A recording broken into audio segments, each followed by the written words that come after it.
Welcome to Singapore Property Talk Law. Today we're diving straight into something pretty relevant for many, making that move into your new BTO flat a smoother ride. Yeah, absolutely. We know our listeners appreciate getting the info quickly and thoroughly, so we're unpacking the latest efforts to tackle some of those, well, common frustrations. Exactly. Imagine finally getting those BTO keys. It's a huge moment, right? Definitely. The culmination of maybe years of planning and waiting. But then what if, say, the connection to the MRT isn't quite ready, or the local shops are still, being fitted out? hmm These are precisely the kinds of teething issues a new multi-agency committee is now aiming to sort of iron out. It's interesting because it goes beyond just the construction timelines for the flats themselves. Right. It's about creating a more seamless transition really into the whole new community. So let's explore what this committee is actually doing and what it might mean for future BTO residents. Okay, so the core issue fundamentally is about minimizing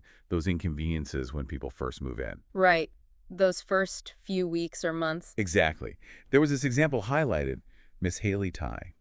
She's getting keys to her Tamtines Green Opal flat in May, which is great, earlier than expected. Fantastic news for her. But there's a bridge delay, a bridge that would give her a direct route to the MRT. So for now, it means a temporary, maybe 15-minute detour. Oof.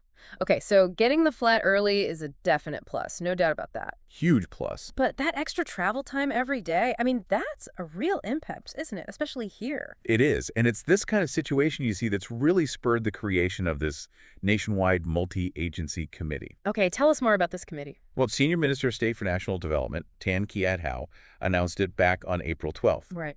The main goal, basically, is to strengthen the planning and coordination between all the different agencies involved. To improve that initial move-in experience. Precisely. And it's especially critical now, with the sheer volume of BTO flats coming up. Yeah. How many are we talking about? Around 130,000 flats are expected to be completed just between 2025 and 2030. Wow, that's a lot of new homes.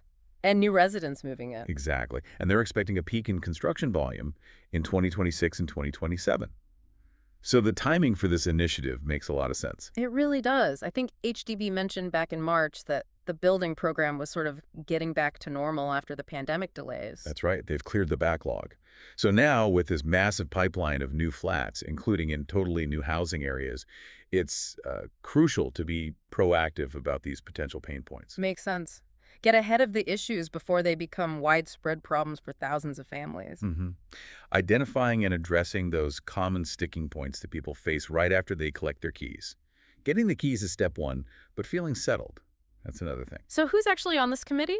It sounds like it needs input from quite a few different areas. It does. It's led by the Ministry of National Development, MND, and HDB, naturally. But it also includes key players like the Land Transport Authority, LTA, for connectivity, obviously. Yeah, crucial. Then there's the National Environment Agency, NEA, for things like waste management and cleanliness. The Early Childhood Development Agency, ECDA. Oh, important for families, childcare centers and such. Absolutely. And also the Infocom Media Development Authority, IMDA, think mobile signals, broadband. Yes. Can't live without good signal these days. Tell me about it. And even the People's Association, the PA, is involved, helping foster that community integration. That's quite a comprehensive group. It really covers all the bases needed for a functioning neighborhood, doesn't it? It does. It shows they're thinking holistically. So what specific issues are they focusing on? What are the main things they want to fix or improve? Okay, several key areas. One major one is improving the timing of essential infrastructure. Like the bridge example. Exactly like that. Making sure things like pedestrian pathways are actually ready to use when residents move in. And reliable mobile signal coverage from day one. Yeah, that seems pretty fundamental. It's frustrating to move in and find you can't make a call easily, or you have to take long detours just to walk somewhere. Definitely takes the shine off things. Another big area is facilitating the earlier opening of shops and childcare centers. Okay, that's vital for convenience. Getting groceries, sending kids to preschool. They're looking at how to get these amenities up and running sooner, but importantly, they're also considering their sustainability. What do you mean by sustainability? Well, ensuring there's enough of a resident base, enough customers for these businesses to actually survive long term. Yeah. The balancing act, Open too early, maybe they struggle. Right, got it. You need them there, but you want them to last. That's smart thinking. And linked to that, they're also focusing on making sure the precinct facilities Playgrounds, fitness corners, that sort of thing, and the landscaping are completed around the time people get their keys. So you can actually use the common areas immediately. Enjoy the green spaces. Exactly. It's all about making it feel like a complete, welcoming home environment right from the start. It sounds like they've perhaps learned from some past experiences. It seems so. The experiences of the first residents moving into Tenga, for instance. That was Singapore's first new town in over 20 years. Right, I remember reading about some initial challenges there. Yeah, things like patchy mobile signal initially, Mm, not having a supermarket nearby for a while, limited bus services at the very beginning. okay. Now, things have improved a lot in Tenga since then, of course, but those early experiences really highlight why this kind of coordinated, proactive approach is so important for new towns and estates. Learning from Tenga and trying to get it right, or at least smoother from the outset in future projects. That makes a lot of sense. Definitely. And beyond the physical stuff, the committee is also looking at improving integration between the agencies. Better coordination behind the scenes? Yes, and also enhancing communication with the community, keeping residents informed about what's happening and when. That's always helpful. Managing expectations. hmm And for some of the really large new housing areas coming up, like, say, Bayshore or Mount Pleasant, Mm. they acknowledge that having everything perfectly ready the moment the first key is collected might just not be feasible. Okay, because of the sheer scale and phasing of development. Probably. So in those cases, they're actively considering putting interim measures in place. Like temporary solutions. Yeah, temporary solutions to better serve those initial residents until the permanent facilities are fully up and running. That sounds practical. Acknowledging the complexities, but still trying to support people. Exactly. It's about finding that balance. Mm. SMS Tan mentioned this. The priority is still handing over keys as early as possible. People want their homes. Absolutely. But there's now this strong push to narrow the gap between that moment getting the keys and the moment when the amenities, the facilities, the landscaping are all ready to use and enjoy. Making that gap as small as possible. That's the goal. And they've said they'll provide progress updates when they're available.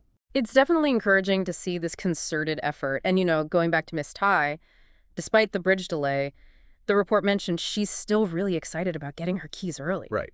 And that kind of sums it up for many people, doesn't it? Yeah, it underscores that having your own space, that security, is often the top priority. It really is. But this initiative is about making the whole experience, not just getting the keys, but settling in and living there from day one, as positive and smooth as it can possibly be. So wrapping up our deep dive today, it's clear there's a really significant effort happening here, a welcome one, I'd say. Mm-hmm.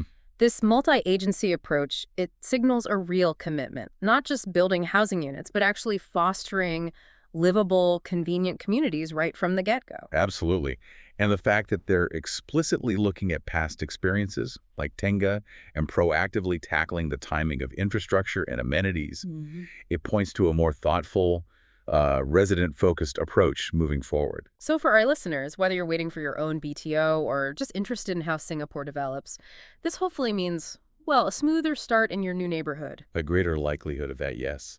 A more seamless integration into a community that feels ready for you. It definitely gives pause for thought, though.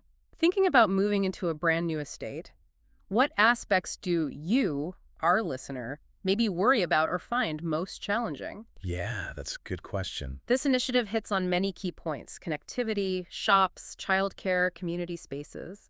It'll be really interesting to see the tangible impact on future BTO projects. It certainly shows just how complex building and nurturing a new community really is.